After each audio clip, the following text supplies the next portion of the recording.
তো দেখো এখন আমরা করবো হচ্ছে 7 নং অঙ্কটা 11.2 এর। তো দেখো এখানে সিম্পলি আমাদের বলা আছে যে এ বি সি তিনটি বিন্দুর স্থানাঙ্ক যথাক্রমে এত, এত এবং এত, এবং আমাদের একটা কন্ডিশন দেওয়া আছে। তোমরা একটু লক্ষ্য করো এটুকু,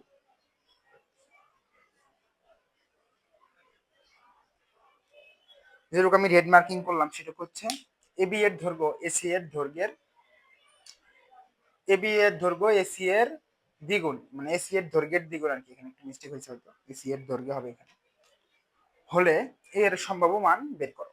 তার মানে কি, আমাদের যেহেতু একটা কন্ডিশন দেওয়া আছে, তো এই কন্ডিশনকে আমরা ইউটিলাইজ করে বা এই কন্ডিশনকে আমরা ইউজ করে আমরা এর সম্ভাব্য মানগুলো বের করব। তো চলো আমরা যদি এই কন্ডিশনটা যদি একটু লিখি, অনেকে কন্ডিশনটা লিখতে পারে না, সেক্ষেত্রে কি করবা, এবি এর দৈর্ঘ্য এসি এর দ্বিগুণ, এবি এর দৈর্ঘ্য এসি এর দৈর্ঘ্যের দ্বিগুণ, এখানে এসি এর দৈর্ঘ্যের দৈর্ঘ্যের এসি এর এসি এসি দৈর্ঘ্যের দ্বিগুণ। তাহলে এখন আমরা কন্ডিশনটা কিভাবে লিখবো, এবি এর দৈর্ঘ্য লিখলাম, এখানে আবার এসি এর দৈর্ঘ্য লিখলাম। ওকে, এখন প্রশ্ন কি বলছে, এবি এর দৈর্ঘ্য এসি এর দৈর্ঘ্যের দ্বিগুণ, অর্থাৎ এসি এর দৈর্ঘ্যকে দ্বিগুণ করলে আমরা এবি এর দৈর্ঘ্য পাই, এটাই বোঝাচ্ছে এটা। হ্যাঁ, এটার ম্যাথমেটিক্যাল লাইন হচ্ছে এটা, আর এটা হচ্ছে বাংলা লাইন এটা। অথবা তুমি একটা কাজ করতে পারো, যার সাথে এর আছে দৈর্ঘ্যের, যার সাথে এর আছে তার সাথে 2 গুণ, বুঝছো? এভাবেও শর্ট টাইমে করতে পারো। তো এবি এর দৈর্ঘ্য আমরা কি, দেখো এবি কোনটা, এ হচ্ছে এখানেই তো আছে, এ হচ্ছে এ কমা এ প্লাস 1, বি হচ্ছে -6, -3। এখান থেকে যদি আমরা ইজিলি এবি এর দৈর্ঘ্যটা বের করি, এ -6, তার মানে কি এখানে a+6 লিখতে পারি, প্লাস তারপরে আমরা কি a+1, হ্যাঁ, -6 -3, তাহলে +3, এখানে automatically +3 whole square, root over of 2 সামনে আছে কিন্তু, আচ্ছা 2টা পরে দিই আমরা। এসি এর দৈর্ঘ্য কত, এসি এর দৈর্ঘ্য এ আর C, a-5, a-5 whole square, আর হচ্ছে a+1 -1, তার মানে কি আলটিমেটলি দাঁড়াচ্ছে a+1 মাইনাস আবার -1, আলটিমেটলি এখানে কি হচ্ছে +1 হয়ে যাচ্ছে, এখানে +1 +1 কি +2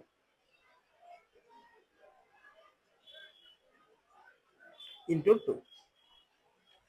বোঝা গেল? আমরা যদি রুটকে সরানোর জন্য উভয় পাশে বর্গ করে দেই, যদি উভয় পাশে বর্গ করে দেই, তাহলে কি থাকে, এখানে থাকে a+6 হোল স্কয়ার, আর এখানে থাকবে a+4 হোল স্কয়ার, আর এই পাশে থাকবে হচ্ছে 2 উপরে স্কোয়ার করলে হয় 4, আর এই টোটালটার উপর স্কোয়ার করলে রুটটা উঠে যায়, a-5 whole square plus a+2 whole square.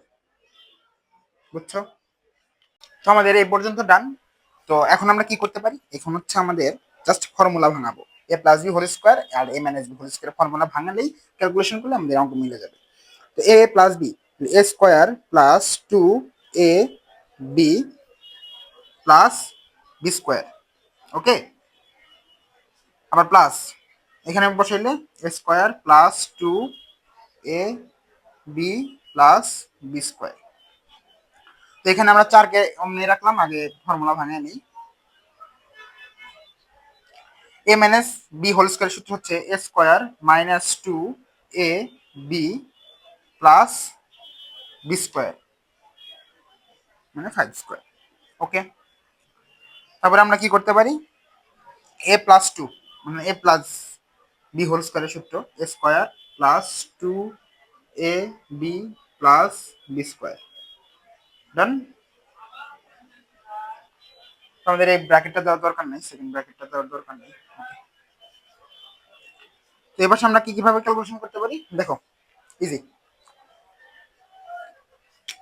একটা এ স্কোয়ার, একটা এ স্কোয়ার হইলো কত, 2a স্কোয়ার, তারপরে এবার সে 6 2 12a, হুম, আর এ পাশে হচ্ছে 12, 4 দুগুণা 8, এখানে 8, এখানে 8, তাহলে 12 আর 8 20, প্লাস 20 তারপরে হচ্ছে ধ্রুবক পদ হিসাব করলে এখানে 36 আর এইখানে হচ্ছে 16, আলটিমেটলি এখানে আসতেছে 36 আর 16 হচ্ছে 52। ওকে, এপাশে যদি হিসাব করি, 4টাকে আমরা রেখে দিলাম, এপাশে হিসাব করি এ স্কোয়ার, তাহলে আসতেছে কত, 2a²। তারপরে এখানে আসতেছে -10,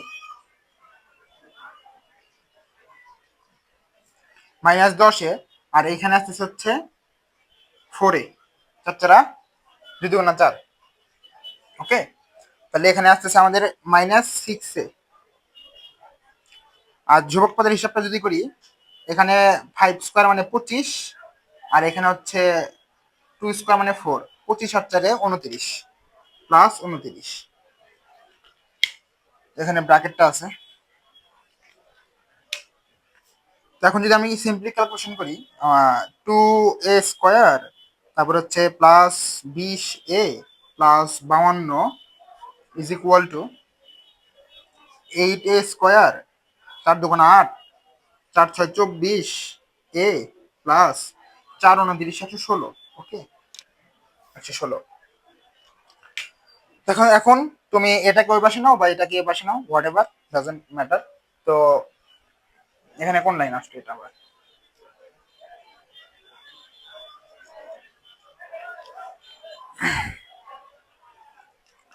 তো এখন আমরা যদি ক্যালকুলেশন করি, দেখো জাস্ট সিম্পলি আমরা কি করব, 8a², হ্যাঁ, -24 প্লাস 116, তারপরে এটাকে ওই পাশে পাঠাচ্ছি আর কি। হ্যাঁ, 2a² -20a -52 is equal to 0। নিচে দেখা যাচ্ছে? Okay. তো এখান থেকে ক্যালকুলেশন করলে কত আসে দেখো, ইজি। 8a² থেকে মানে 8টা a² থেকে 2টা a² বাদ দিলে থাকে হচ্ছে 6টা a²। -24 -20 থাকে কত, -44। এটা ক্লিয়ার?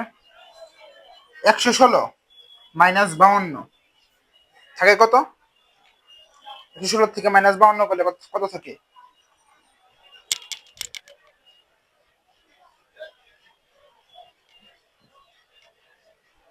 64।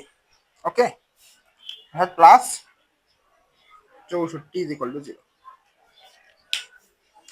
তো তোমরা এখন কি করতে পারো, তোমরা এখন সিম্পলি মিডল টার্মটা করতে পারো, অথবা যেহেতু অঙ্কটা আমাদের বড়, তোমরা এখানে মিডল টার্ম না করে ডিরেক্ট ক্যালকুলেটর দিয়ে এর মানটা বের করে দেখাই দিতে পারো। এটা বেশি ওয়াইজ, অঙ্কটা বেশি লম্বা হবে না। তো অনেকখানি লম্বা হয়ে গেছে, যেহেতু একটু লম্বা অঙ্ক, সেক্ষেত্রে তোমাদের মিডল টার্ম না করলেও প্রবলেম নাই। তোমরা কি করবা, জাস্ট ক্যালকুলেটর হাতে নেবা, ক্যালকুলেটরে উঠাবা এবং সলভ করে ফেলবা। তো অনেকেই ক্যালকুলেটরে তোমাদের সলভ করতে পারো না, অনেকের ইএস বলতেছি 100 ms ক্যালকুলেটর, এখানে করা যায়, না এমন না, করা যায়, কিন্তু ইএস প্লাস 991 এখন তো তোমাদের অ্যালাউড হওয়ার কথা, ওগুলা দিয়ে করবা। আমরা তাও দেখাই দিচ্ছি, ক্যালকুলেটর হ্যাক্সটা দেখাই দিচ্ছি এটা কিভাবে করতে হয়।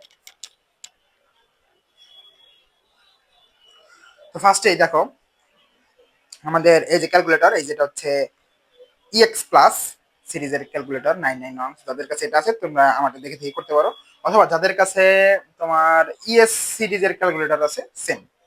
তোমরা কি করবা, ফার্স্টে এই যে সেটআপ মেনু এই অপশনটাতে যাবা, যাওয়ার পরে একটু নিচে আসবা, এই যে একটু নিচে আসার পরে দেখো এই যে এখানে লেখা আছে ইকুয়েশন এন্ড ফাংশন। তো এখানে প্রেস করবা, এখানে হচ্ছে ইকুয়ালি চলে আসবে, ইকুয়ালে চাপ দিলে চলে আসবে। এখন বলতেছে যে এটা কি সিমুল ইকুয়েশন নাকি পলিনোমিয়াল। তোমরা কি পলিনোমিয়াল মানে কি ঘাত, যেহেতু ওখানে ঘাত আর ঘাত বিশিষ্ট সমীকরণ, সেহেতু আমাদের ঘাতটা সিলেক্ট করতে হবে। তো যে এখানে টু নাম্বারে পলিনোমিয়াল দিলাম। এখন তোমাকে কোশ্চেন করছে যে তোমার এই পলিনোমিয়ালের ডিগ্রিটা কত, মানে ঘাত কত। ঘাত আমাদের দেখতে পাচ্ছি আমাদের ঘাত হচ্ছে 2, 6a², কারণ a স্কোয়ারের ঘাত কত 2। বসালাম 2, এই যে 2 বসানো শেষ। দেখো এখানে x², তারপরে x, তারপর ধ্রুবক পদ, ওই দেখো ওখানে দেখাই x², এক্স, ধ্রুবক পদ, বুঝছো? মানে a² কিন্তু এখানে ভ্যারিয়েবলটা এখানে। তো x² বা a² এর সহগ কত আমাদের এখানে 6। বসালাম, এই যে 6 কিভাবে বসাবো, এই যে 6 চাপ দিবা, তারপরে ইকুয়াল দিলেই চলে আসবে। তারপরে হচ্ছে x এর সহগ বসাতে বলছে, বা এর সহগ কত -44, এই যেখানে হচ্ছে -44 দিলাম, ডান। তারপরে হচ্ছে ধ্রুবক পদটা কত, ধ্রুবক পদটা হচ্ছে 64, 64, এই যে 64 ইকুয়াল। এখানে যদি আমরা ইজ ইকুয়াল টু দেই, দেখো একটা এক্স এর একটা মান আসছে 16/3, 16/3, আর একটা মান আসতেছে হচ্ছে 2। তার মানে এখানে আমরা এক্স এর দুইটা মান পাইলাম আমরা, বা এক্স এর বা a1, a2 এর দুইটা মান পাইছি, একটা হচ্ছে 2 আর একটা হচ্ছে 16/3। বুঝতে পারছো? এই দুইটা মান তোমরা বুঝতে পারছো? একটা মান হচ্ছে 2, একটা হচ্ছে 16/3। এখন এর সম্ভাব্য মানগুলো বের করা আমাদের ডান। এখন বলছে যে ত্রিভুজটি এবিসি ত্রিভুজের বৈশিষ্ট্য বর্ণনা করো। বৈশিষ্ট্যটা কিভাবে বর্ণনা করতে পারো তোমরা? বৈশিষ্ট্য জাস্ট সিম্পলি আমাদের কিন্তু এর সম্ভাব্য দুটি মান আমরা বের করে ফেলছি, 2 আর 16/3। এখন যদি পূর্ণ সংখ্যা, এখানে একটা 2 আসছে, একটা ভগ্নাংশ আসছে, ওকে। এখন পূর্ণ সংখ্যাটা নিয়ে যদি আমরা কাজ করি, যেহেতু ত্রিভুজের বৈশিষ্ট্যটা বর্ণনা করতে হবে, সেহেতু আমরা পূর্ণ সংখ্যাটা নেই, পূর্ণ সংখ্যাটা এখানে বসানোর পর দেখি কি ঘটে। ধরো তাহলে এর স্থানাঙ্ক এখানে কত আসতেছে 2, এর জায়গায় 2, আর হচ্ছে এই কোটির জায়গায় বসাবো হচ্ছে +1 এর জায়গায় এর মান কত 2, 2 একে 3, ওকে। এখন বি এর মান আসতেছে হচ্ছে, বি এর মান তো দেওয়া আছে, বি এর মান হচ্ছে -6, সি এর মান হচ্ছে 5, -1, ওকে। এখন আমরা যেহেতু তিনটা স্থানাঙ্ক দেওয়া আছে, আমরা তিনটা স্থানাঙ্ক দিয়ে আমরা ত্রিভুজটা গঠন করতে পারি। তো আমরা ত্রিভুজের বাহু যদি বের করি, আমরা ধরো এবি এর বাহু বের করলাম, এবি √, এটা কিন্তু আমরা করে আসছি 11.1, তো এটা তোমরা নিজেরা করবা। 2 -6 মানে এখানে থাকবে 8² প্লাস 3, 3 -3 হোল স্কোয়ার, মানে কি +3 হবে 6²। তো আলটিমেটলি এটা 10 একক আসবে। তারপরে আমরা যেহেতু দেখা একটা কন্ডিশন দিয়ে দিছে, এ বি এর দৈর্ঘ্য এসি এর দৈর্ঘ্যের দ্বিগুণ, এ বি = 2 × এসি, তাহলে আলটিমেটলি আমরা কি পাইতেছি, এ বি এর ভ্যালু হচ্ছে 10, 2 × এসি, তার মানে আলটিমেটলি এখান থেকে এসি এর দৈর্ঘ্য আসতেছে 10/2, মানে 5 একক। বুঝছো এটুকু? এটা কিন্তু আমরা স্থানাঙ্ক অবস্থার সাহায্যেও আমরা দূরত্ব নির্ণয়ের ফর্মুলা দিয়েও কিন্তু আমরা এই ভ্যালুটা আনতে পারতাম। বুঝছো? আমরা কি করছি, কন্ডিশন থেকে বের করছি যাতে ইজিয়ার হয় ব্যাপারটা। তো আমরা এই লাইন এটুকু মুছে দিলাম, হ্যাঁ। তো এখন আমাদের কি করতে হবে, বাকি আছে কোনটা, এবি বের করছি, এসি বের করছি, আমাদের বিসি লাগবে। বিসি এর ভ্যালুটা কিভাবে বের করব, স্থানাঙ্ক দেওয়া আছে -6 -5 হোল স্কয়ার প্লাস -3 -1 মানে +1। আলটিমেটলি এখানে আসতেছে কত 11, এখানে হচ্ছে তোমার আসতেছে হচ্ছে -11² প্লাস এখানে আসতেছে হচ্ছে -2², 125। √125। দেখো আমরা যদি এখন একটা জিনিস চিন্তা করি, এটার মান হচ্ছে 10, 5, 125। পিথাগোরাসের সূত্র অনুযায়ী যদি পিথাগোরাসের ফর্মুলা যদি একবার চিন্তা করি, কি বলছে, যে অতিভুজ স্কয়ার সমান সমান লম্ব স্কয়ার যোগ ভূমি স্কয়ার, এটাই তো ছিল। তো এখানে অতিভুজ কত? অতিভুজ যদি আমি বিসি ধরি, দেখো রুট ওভার 125, আর এটা হচ্ছে ধরলাম অতিভুজ। হ্যাঁ, অতিভুজ, এটা অতিভুজ। অতিভুজকে বর্গ করছি আমরা, অতিভুজের বর্গ, অতিভুজের বর্গ কত আসতেছে? বিসি এর বর্গ 125 আসতেছে। তার মানে কি, আমাদের লম্ব স্কয়ার প্লাস ভূমি স্কয়ারের বর্গ যদি, বর্গের সমষ্টি যদি আমার 125 হয়, সেক্ষেত্রে আমরা বলতে পারি এটা হচ্ছে পিথাগোরাস। তো আছে কত? এবি স্কয়ার প্লাস কত? এসি স্কয়ার, 10 স্কয়ার 5 স্কয়ার সমান সমান 125। তার মানে আমি বলতে পারি যেহেতু এবি স্কয়ার, এখানে লিখি AB square plus AC square সমান সমান বিসি স্কয়ার, সুতরাং এটি একটি সমকোণী ত্রিভুজ। বুঝছো? তোমরা এটা কিভাবে করতে গুছিয়ে রাখবা? তোমরা এখানে দিবা হচ্ছে লেফট হ্যান্ড সাইড, আর এখানে দিবা রাইট হ্যান্ড সাইড। হ্যাঁ, রাইট হ্যান্ড সাইড।